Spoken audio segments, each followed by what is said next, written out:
Sveiki, tai šiandien pašnekėsime apie patį paprasčiausią judesį kaip pritūpimas. Atrodo paprastas judesys, bet nėra toks paprastas. Tokia analogija kaip ir su bėgimu. Dauguma galvoja, kad užtenka užsidėti batus ir bėgti ir viskas tvarkoja, mes save sveikatinam. Tas pats ir su pritūpimu. Pasiėmiau svorį, užsidėjau štangą ant pečių ir darau pritūpimą. Dažnu atveju tai nėra taip. Tai šiandien aš norėčiau su jumis pasidalinti tokiais paprastais dalykais, kurie jums pagelbės su kelių sveikata vienareikšmiškai, klubo sveikata ir šiaip, kad nesusivarytumėt nugaros. Tai pradėkime nuo to, kad kiekvienas žmogus yra skirtingas, fiziologiškai pas kiekvieną žmogų skirtingos galūnės, skirtingi galūnių ilgiai, aš turiu omenyje tiek blauzdikaulis, tiek šlaunikaulis, tiek pats korpusas ir ne kiekvienas gali daryti pritūpimą dėl tam tikrų apribojimų. Tai dažnas apribojimas pas mus yra su stabilumu, dažnas apribojimas pas mus yra su mobilumu, dažnas apribojimas su pačiu judesio suvokimu, kaip tas judesys turėtų vykti. Tai mes apie tai pašnekėsime. Dažnu atveju, kaip pasakai, bent jau aš pasakau savo klientui daryti pritūpimą, aš atkreipiu tam tikrus dalykus dėmesį. Tai koks to žmogaus pasirengimas, šnekant apie fizinį pasirengimą, kiek jis yra sportavęs. Antras dalykas, to žmogaus svoris, nes jeigu yra žmogus su viršsvoriu, tai natūralu, kad mes automatiškai iš karto galvojame apie paprastą tokį dalyką, kad ar tikrai tas žmogus gali daryti pritūpimą su išoriniu papildomu svoriu, ar užtenka, kad jisai darytų pritūpimą su savo svoriu. Na ir kitas momentas yra jo amžius. Tai jeigu pas jūs yra vyresnio amžiaus klientas, natūralu, kad jūs tikrai jam nedėsite svorio ant pečių. Tai pradėkime nuo pradžių. Pritūpimas. Atėjo žmogus, daro, jūs paprašote jo daryti pritūpimą. Žmogus jums, tarkime, padaro tokius pritūpimus. Tai klaustukas, ar tai yra taisyklingai, dažnu atveju, kad greičiausiai ne. Tai pradėkime nuo to, kad kaip išmokinti tą žmogų daryti pritūpimą arba kaip jums išmokti daryti taisyklingą pritūpimą. Tai šiuo atveju, jeigu jūs niekada neturėjote galimybės, sakykime, sumokėti treneriui, kad jis jūs prižiūrėtų, jūs tą galite padaryti priešais veidrodį, bet yra pagrindiniai dalykai, kuriuos aš norėčiau, kad jūs atkreiptumėte dėmesį. Kaip jums sekasi nusileisti į apačią? Ar jūs, tarkime, nusileidimo metu pakeliate kulnus, ar nusileidimo metu jūs susilenkėte, ar jūsų užpakalis išlieka viršuje, tai šiuo atveju norėtųsi paprasto dalyko, kad tą jūs galite pasidaryti pas save prieš veidrodį ir pasidarius tai prieš veidrodį, jūs pamatysite save iš šono. Tai jeigu jums neišeina normalus pritūpimas, taisyklingas, tai šiuo atveju pirmas dalykas, ką aš visą laiką rekomenduoju, tai pasikelti savo kulnus, pagerinti savo čiurnų mobilumą, kaip sakant, apeiti tą čiurnų mobilumą. Tai tas dalykas labai paprastai darosi. Jeigu mes tą, pavyzdžiui, pasimsime, kaip pakilą aš panaudosiu 2 hanteliukus, kad jie pakeltų šiek tiek mano kulnus, tarkime, mano čiurnų mobilumas šūdinas, pripažinkime taip. Tai aš realiai galiu iki čia nusileisti. Kai jeigu pasižiūrėsime į natūralų tarpą, tai mano iš esmės, jeigu būtų geras mobilumas, aš galėčiau, tarkime, iki čia aš galiu nusileisti. Viskas. Bet iš esmės, jeigu pas žmogų yra geras mobilumas, tai jo blauzdos pritūpimo metu praktiškai siekia šlaunies galą. Kaip sakant, hamstringą. Tai vėlgi, visi tai priklauso nuo jūsų čiurnų mobilumų, tai priklauso nuo jūsų klubo mobilumo. Ir šitie dalykai tiesiog gali koreliuoti, kaip jūs jausitės darydami pritūpimą su svoriu. Ir sakykime, jeigu tas pritūpimas su svoriu yra su štanga, ar nepasidarysite savo problemos. Tai šiuo atveju, tarkime, kulnų pakelimas, jeigu mes pasižiūrėsime, jis man leidžia maksimaliai nusileisti ir beveik mano blauzdos liečiasi prie šlaunies dvigalvio, nors iš tikrųjų dar trūksta. Tai jeigu aš pasižiūrėsim taip iš šono, palyginti priešais, kur buvo darytas ir kur dabar, tai vėlgi aš esu daug vertikalesnis ir šiuo atveju mano pozicija leidžia man kuo žemiau nusileisti. Dabar čia yra vienas dalykas, ką jūs galite padaryti. Tai reiškia pakelti savo kulnus. Antras dalykas, kaip minėjau, pats judesys. Kiek žmogus sugeba suprasti savo kūno erdvėje, kur jo kūno centras. Tai jeigu žmogus, tūpdamas žemyn, visą laiką atveda savo klubą atgal ir rankas ištiesia į priekį, natūralu ir greičiausiai jis nesuvokia pačio judesio ir savo kūno centro nesuranda. Tai tiesiog išmetinėja savo rankas, kad balansuotų arba, kitaip sakant, savo kūno centrą šiek tiek nuneštų į priekį. Tai labai geras dalykas, pradedant mokintis, daryti pritūpimus arba mokinti žmogų, duoti jam į rankas kažkokį balansui skirtą daiktą. Šiuo atveju jūs galite pasimti tiek hantelį, tiek galite pasimti elementarų bliną. Tai jeigu aš pasimiau bliną, natūralu, kad aš norėdamas išmesti savo kūno centrą šiek tiek priekį, aš jį išstumsiu į priekį. Ir tai leis man žemiau nuleisti savo sėdmenis į apačią. Reiškia, atsistoju iš čia, stumdamas kuo tolyn, aš lieku visiškai vertikalus, netgi paduodu šiek tiek savo kelius į priekį. Ir grįždamas atgal, pritraukiu. Tai jeigu šitas dalykas žmogų išeina, sakykime, atlikti su pakeltais kulnais, be abejo, jūs galite paprašyti jo, pasižiūrėti, kaip jums sekasi tą patį variantą atlikti, leidžiantis, kai abu kulnai siekia žemę, nėra jokio paaukštinimo. Tai vėlgi, turime du dalykus. Pirmas, tai čiurnos ribojimas, tai ką jūs ir patys ką tik patėte, kurį mes galime šiek tiek apeiti, o apeiti mes galime pakeldami kulnus. Atliekant pritūpimą būtent tokioj fazėje ir jeigu atliekant jį pilna amplitudė ir taisyklingai, čiurnos laikui einant, čiurnų mobilumas gerės, kadangi vyks kompresija būtent išorinio svorio į apačią. Nes jūsų kūnas iš esmės yra išorinis svoris. Ne kiekvienas žmogus, dėl ko aš ir minėjau, dėl amžiaus. Ne kiekvienas vyresnio amžiaus žmogus gali nusileisti pakankamai žemai, todėl kad jie žino, kad jie nepakils. Ir yra toks paprastas dalykas. Jeigu tu to nedarai, tu tą prarandi. Use it or lose it. Tai iš esmės mes visą laiką turime galvoti apie pritūpimą kuo žemesnį, kuo gilesnį. Ten tokie niuansai, kaip, pavyzdžiui, kad jūsų klubas paeina po apačią ir visa kita, čia vėlgi. Didelė dalis to yra mobilumo sutrikimo problemų, įtampos juosmeninėje dalyje, įtampas raumenyse, bet vėlgi struktūriškai gali būti tokia situacija, kad jums kitaip ir nebus, nes, tarkim, sakykime, jūsų šlaunikaulio, sakykime, galva, kur remiasi į gūždabę, jums tiesiog fiziškai neleidžia padaryti judesio tinkamai ir dėl to įvyksta kompensacija, kad jūsų dubuo palindinėja po savimi. Taigi, jeigu žmogui išeina atlikti pritūpimą su pakeltais kulnais, valio, tą ir darykite. Tai pačioj pradžioje išmokite atlikti judesį. Judesys atliekamas tada taisyklingai, kada jūs galite jį atlikti kontroliuodami. Visi mes galime iki vieno galime padaryti pritūpimą su 300 kg, bet ne kiekvienas galime atsistoti su tuo pačiu svoriu. Tai reiškia, gravitacija atlieka savo darbą.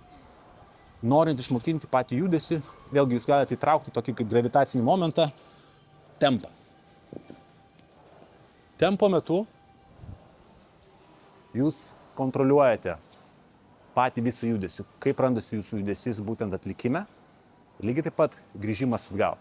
Tai reiškia, jeigu aš 1, 2, 3, 4, 5, 1, 2, 3, 4, 5. Jeigu jūs atlikote 10 pakartojimų kontroliuodami, labai gerai. Neturėtų būti tokio momento, kad aš leidžiuos, pam, ir pakelinėju. Pats žemiausias taškas yra pats, sakykime, pavojingiausias kontrolės atžvilgiu, jeigu yra didelis išorinis svoris pas jūs ant pečių. O aš iš esmės nerekomenduoju žmonėms, jeigu jie negali atlikti judesio, neturi pakankamo mobilumo. Tai jūs turite nusileisti į pačią apačią ir pačioj apačioj be jokios inercijos pakilti į viršų. Tai reiškia, aš galiu, kad ir minutę čia prabūt ir tada ramiai grįžinėti atgal. Kai jau žmogus pradės suvokti savo kūno poziciją erdvėje, kur yra jo kūno centras, mes galime būtent tam žmogui duoti kažkokį tai išorinį krūvį, kuris įspaus į apačią. Tai šiuo atveju gali būti hantelis.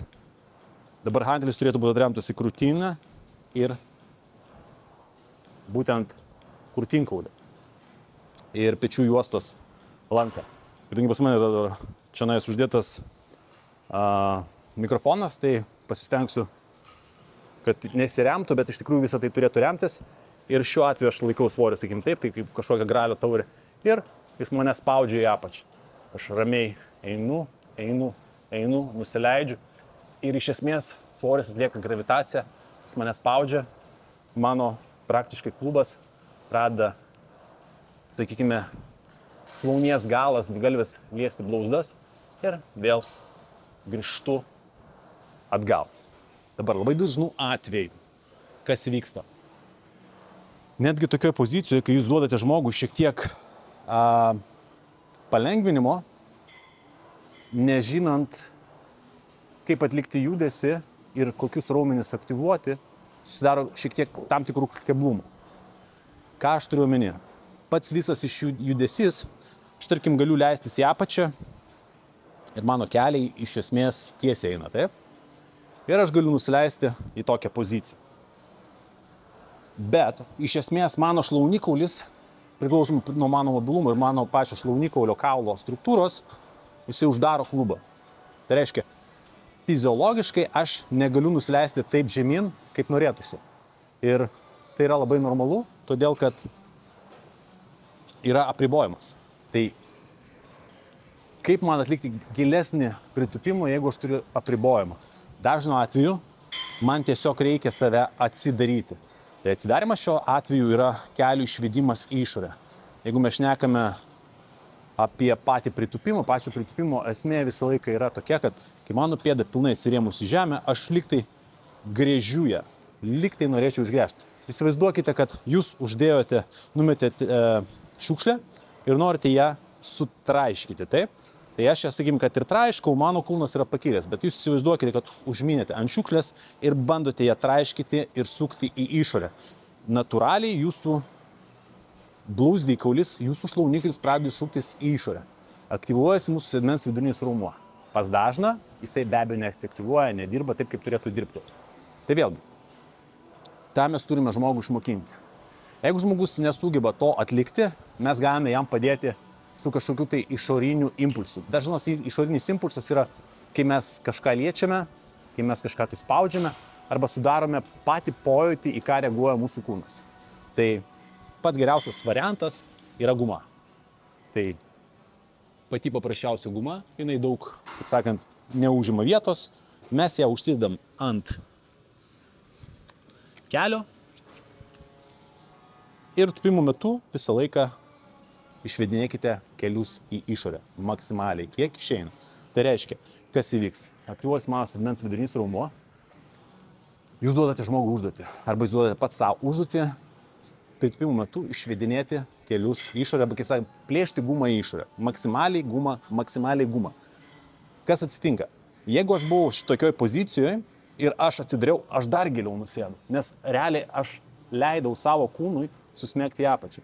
Reiškia, fizinio tokio kaip ir apribojimo klubas ir šlaunikaulis į kaulą, tas stabdo nebėra, nes čia aš esu toks, čia aš esu toks. Aš turiu iš kur nusileisti žemyn. Kylant į viršų, lygiai taip pat aš kontroliuoju, kad keliai nesusieitų ir pats pakilčiau. Tai dabar sudedam 3 elementus. Jeigu jūs norite normaliai išmokti kontroliuoti kūną, norite normaliai daryti pritūpimą, svarbiausias momentas yra taisyklingai atlikti judesį. Tai mes iš karto palengvinam save dėl čiurnų, mes palengvinam save kaip užduotį negalvoti, o apie tai tik tai, kaip mums čia reikia susikoncentruoti, viską suspausti, o tiesiog užduotis stumti kelius į išorę. Ir kita užduotis savo kūno centrą šiek tiek permetinėti iš vidurio į priekį. Ir iš ko pasiko. Ir dar be abejo momentas yra jūsų tempas. Ir iš čia aš ką darau? Aš leidžiuos, užlaikau, grįžinėju atgal.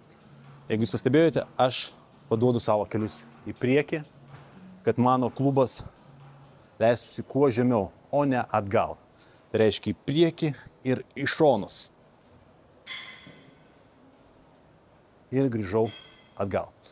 Tai būtų idealiausias momentas, kaip mes galime išmokti atlikti judesį. Kai jūs tai atliekate kuo puikiausiai, sakykime, atliekate tai puikiausiai su blinu, pradėkite daryti su išoriniu svoriu, kuris jūs spaus į apačią. Tai jūs realiai ką padarėte, išmetėt vieną palengvinimą, kuris būtent buvo svorio centro numetimas.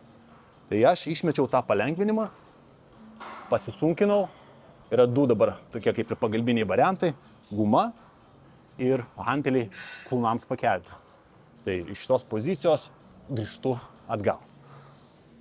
Kai viskas yra tvarkoje, aš galiu nusimti tą gumą ir didinti svorį, iš esmės, jeigu aš kontroliuoju patį judesį. Bet dabar yra kitas niuansas. Mes šnekame apie žmonės, kurie iš esmės gali padaryti pritūpimą. Bet yra didelė dalis žmonių, galbūt jūs tame tarpe, kurie negali jo padaryti tiesiog taip giliai, nes natūraliai atsitinka toks paprastas dalykas, kad tam tikro lenkimo metu per kelius keliai gauna išorinį krūvį, tai šiuo atveju jūsų svoris, dėl ko aš ir minėjau, kad labai svarbu, ar jūsų klientas nėra su dideliu viršsvoriu, ar tai nėra klientas, kuris vyresnio amžiaus, 60 ir virš, kurie tiesiog ant didesnio jėgos kampo gauna didesnį krūvį ir negali atlikti to judesio. Ir tiesiog greičiausiai, gal jeigu ir tai esate jūs, kad jūs sukrentate į kėdę, į fotelį, į sofą, atsistojate tiesiog iš tokios inercijos. Tai greičiausiai pirmas dalykas yra dėl to, kad jūs jaučiate, nesijaučia stiprus tam tikros amplitudėse. Tai šiuo atveju kaip jums gerinti šitą visą dalyką ir kaip jums stiprintis. Vienas iš variantų tai yra diržai, TRX diržai, kuriais jūs galėtumėt iš esmės savo šiek tiek pagelbėti daryti pritūpimą. Tai tie TRX diržai iš esmės padės jums nusileisti maksimaliai į apačią ir su rankų pagalba jūs galėsite pakilti kuo puikiausiai į viršų. Jeigu aš dabar turiu, visą laiką atsistojate prie diržų tokių atstumų, kur, sakykime, rankenėlės yra prie jūsų pečių juostos ir leidžiamės į apačią. Dažnu atveju, jūs ką pamatysite, tai kaip leidžiasi žmogus. Žmogus dažnu atveju leisis taip ir iš čia jisai ties kojos. Jeigu jūs esate tokioj situacijoje, viskas čia yra tvarkoje, sakykime, tai galima būtų kalbėti apie patį pirminį tokį žingsnį, kad bent jau sulenktumėt kelią. Ir po to su rankų pagalba grįžtumėt atgal. Tai reiškia, jeigu aš leidžiuosi atgal, kad ir į tokią poziciją, paprašykite arba patys pabandykite nusileisti į pačią apačią. Ir šičia vyksta lenkimas kelio. Tada aš išsitiesiu, grįžau, stojau. Vėl klubas atgal, kelias prieki. Kai žmogus nejaus, nes dažnu atveju yra skausmų simptomatikos, kurios tiesiog kitaip neleidžia žmogui judėti, kai žmogus nejaus to skausmo, padarykite kitą variantą. Atsistokite kuo toliau, kad jau būtų sunkiau visiškai atgal taip atmetinėti tą klubą, tai tiesiog ir paprašykite, kad žmogus leistųsi į apačią ir kiltų į viršų stačiai. Dar vienas variantas, ką jūs galite padaryti, tai tiesiog pakišti po kulnais paaukštinimui hantelius, kad vėlgi mes apribotume, kitaip net nepribotume, o pagerintume čiurnų judesį. Ir tokiu būdu, jeigu pas mane dabar kulnai yra pakelti į viršų, aš nusileisiu kuo stačiau. Tai čia būtų pats toks pirminis žingsnis, ką mes galime duoti žmogui, kuris negali, sakykime, tinkamai nusileisti. Dabar, kaip ir aš minėjau, su atstumu. Galimas momentas yra ir kitas, kai jūs atstumui pasirinksite, sakykime, nusileidimui patį paprasčiausią kažkokią tai dėžę, iki kurios turi nusileisti tas žmogus. Tai sakykime, aš nusileidžiu iki dėžės ir grįžtu atgal. Visur mes turime progresijas ir regresijas. Tai reiškia, norime pasunkinti, mes visą laiką galime uždėti išorinį svorį kaip štangą. Norite palengvinti, mes turime surasti kažkokį tai judesį regresinį, kurio metu iš esmės jūs galėsite tam žmogui padėti.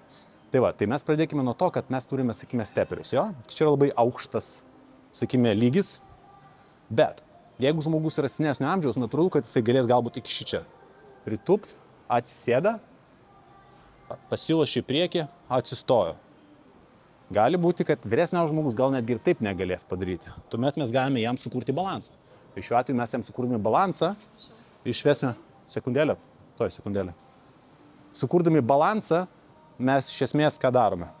Išvedam šiek tiek svorį, pritupia ir jisai grįžo atgal. Ir tokiu būdu mes jam suteikiam patį stabilumą ir saugumą. Taigi, sumažinam šiek tiek vėlgi variantą, kad yra steperis žemesnis, mes einame prie žemesnio varianto ir žmogus vėlgi nusileidžia, atsilošia atgal, išnaudoja šiek tiek inercijos, pakyla. Ir tokiu būdu mes vis po truputį galime privesti prie to, kad leisimės daug žemiau, išvedu į išorę, palėtę, grįžo atgal. Na ir paskutinis variantas, apie kurį aš norėčiau pašnekėti, pasidalinti su jumis tokiam įžvalgom, žiniom, kurios pagerins iš esmės patį pritupimo suvokimą tai auditorijai, kuri, sakykime, turi skausmų simptomatikas keliuose, vyresnio amžiaus arba žmonės su viršsvoriu. Tai čia šitas variantas yra, sakykime, pats regresiškiausias, galima būtų pasakyti. Tai, ką mes galime padaryti ir kaip mes galime padėti žmogui, arba mes galime padėti jums. Priklausomai viskas nuo situacijos. Ar tai yra, galbūt tai yra, pavyzdžiui, jūsų artimieji, gal tai yra jūsų tėtis, jūsų mama, kurios jūs norėtumėt pamokyti ir padėti, galbūt atėję į sporto klubą, galbūt jūs esate treneris, pas kurį ateina tokio amžiaus arba su viršsvoriu klientai, arba su skausmų simptomatikom. Netgi elementariai mano praktikoje, kiek yra buvo sportininkų, su kuriais teko dirbti, skausmų simptomatika visą laiką apriboja judesį. Tai šiuo atveju šitas variantas galės ir pagelbės jums, jeigu jūs, sakykime, jį darysite, taip pavadinkime, su išorinė pagalba. Tai šiuo atveju aš dabar turiu išoriniai pagalbai, sakykime, turiu gumą, taip? Ir ta guma yra užkelta, pavadinkime, ant rėmo tam tikram aukštį. Tai dabar elementariai kas atsitinka. Kai jūs darote pristraukimą su guma, guma jums padeda šiek tiek pakilti į viršų.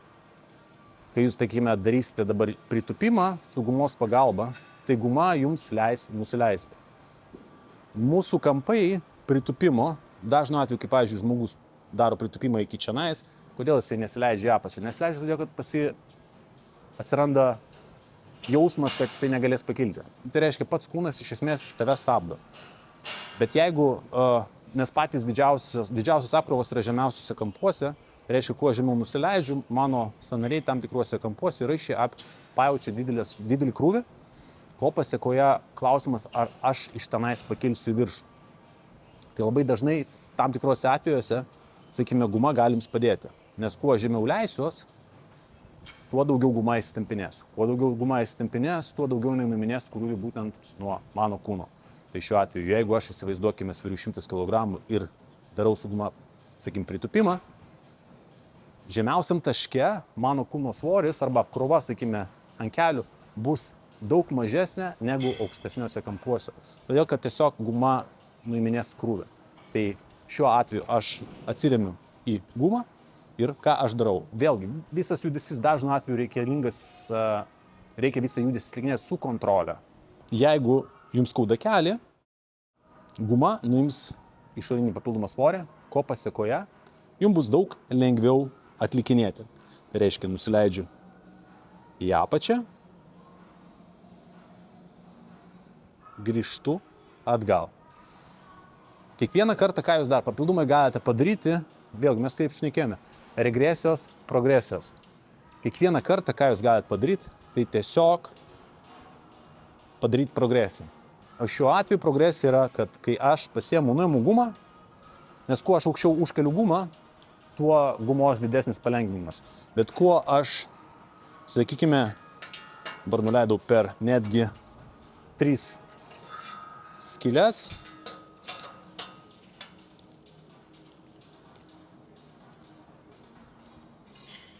mano pagalba su guma yra mažesnė.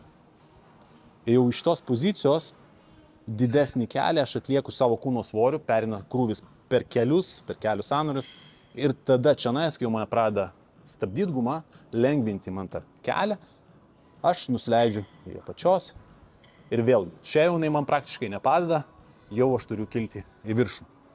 Tai tokiu būdu jūs padėsite žmonėms, kurie negali daryti pritūpimo ar dėl skausmų simptomatikos.